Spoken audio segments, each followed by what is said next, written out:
ההזמנה הייתה לדבר על סגולה ששינתה את החיים שלי. אני מאוד אהבתי ככה את ההזמנה הזו, וחשבתי באמת לעומק, ככה בשבועיים שהיה לי מרגע ההזמנה, מה הסגולה ששינתה לי את החיים, ואז התחברתי לזה ששנים אני בחיפוש רוחני, אבל בעצם המקום היחיד שלא הצלחתי באמת לרפא אותו, זה מערכת היחסים שלי עם אמא שלי, והבת שלי. והבת המתוקה שלי, יש לי 3 ילדים, הבת האמצעית הייתה יותר מאתגרת, ואמרתי, וואו, עם כל מה שצברתי בחיי, ובאמת סדנאות יוגה של הגוף, וסדנאות יוגה חוק, וריקוד, וכל מיני תרפיות, וסדנת IM, והייתי באמת בהמון סדנאות, ברגע האמת זה לא עמד לי. ביחסים שלי, בתא המשפחתי שלי, היה הרבה תסכול, לא הייתה מספיק אהבה, ושם זה היה כמו איזו נקודה שבעצם לעמוד מול מראה ולהגיד, אוקיי, אני חייבת עוד כלי. אז התחלתי באמת ככה איזה לימוד רוחני, ואחד הכלים שקיבלתי זה היה בגיל ההתבגרות של הבת שלי, זה ברגע שהיא זועמת וכועסת ומדברת אליי לא יפה, במקום לכעוס עליה, להעמיד לה גבולות, לשקף לה, להביא את הכאב הפרטי שלי, איך את מעיזה לעשות לי את זה, אני הרי אימא כל כך מסורה וטובה, ואיך את פוגעת בי ככה, במקום להביא את כל הכאב שלי, כל התסכול, הכלי שקיבלתי היה להיכנס ללב. בזמן שהיא הכי זועמת, הכי כועסת, רחלי, אז תיכנסי ללב, ותשבי בשקט בלב שלך, ותשלחי לנשמה המתוקה הזאת של הבת שלך, שכל כך זועמת, כנראה כל כך מתוסכלת, תשלחי לה אהבה, תשלחי לה איזושהי ברכה מהלב. בהתחלה זה לא נתפס לי בראש, איך אפשר לעשות את זה? הרי אימא, אני צריכה להעמיד גבולות. והתחלתי לתרגל, התחלתי לקום מוקדם בבוקר, לתרגל את החוויה הזאת, קודם כל של לשלוח לה ברכות מהלב, אני לא כל כך ידעתי מה זה. קמתי שעה יותר מוקדם מהשעה שאני רגילה לקום, פשוט הייתי יושבת כמו במדיטציה, מדמיינת אותה מולי, ושולחת לה מלא אהבה וחום וכוח להתמודד עם מה שהיא צריכה להתמודד.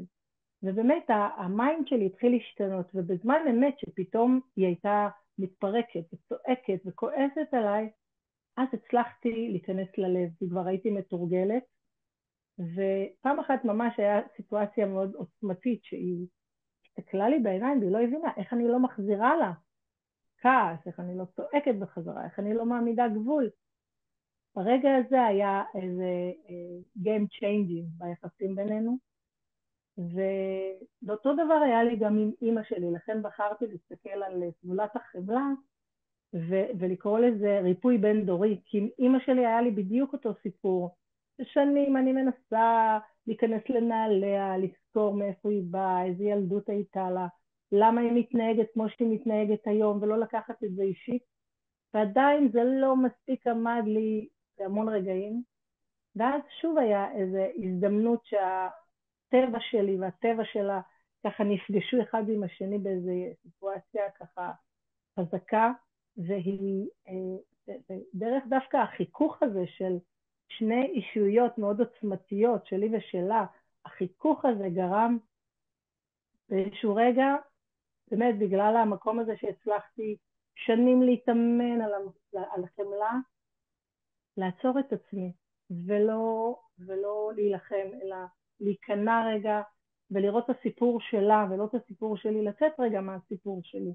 לפעמים נורא קשה לנו לצאת מהסיפור של עצמנו, ואז אנחנו נתקעים סיפור בסיפור, כל אחד רוצה שישמעו את הכאב שלו.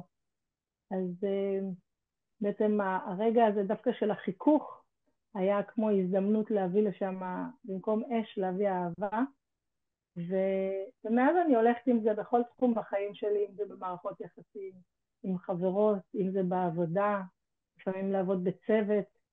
עכשיו בתקופת המלחמה התחלתי לעבוד בפעוטון, כי עברנו למקלט, וכל הצוות המקורי ברח מהמלחמה בגליל, אז פתאום אני מוצאת עצמי בתוך צוות, שאני לא רגילה לעבוד בצוות, ולהכיל את האופי והטבע של זאת שהיא עצבנית וזאת פחדנית, וכל אחד עם האופי שלו. ומצאתי את עצמי מתאמנת כל כך בכוח, להיכנס ללב, להיות רגע בשקט, לא לחשוב, לא להעביר ביקורת, אלא להיכנס ללב, לשלוח לה ברכות מהלב, להבין את המצוקה, למה היא מתנהגת בכעס, למה זאת מתנהגת בלחץ. וזה ממש עמד לי, המקום הזה של להיכנס לנעליו של אחר ולפתוח את הלב. זה... לפעמים בא לי להגיד את זה לכולם, לצעוק את זה בעולם, כאילו כמה זה פשוט, רק צריך לתרגל את זה. אז אני ממש שמחה על ההזדמנות, ככה באמת לגבש את זה כמו ליהלום ולתת את זה מתנה. אז המון תודה. שאפשר להתפתח, לגדול, דרך דווקא קשיים, דרך מפגשים של קושי, להביא איזשהו פרח.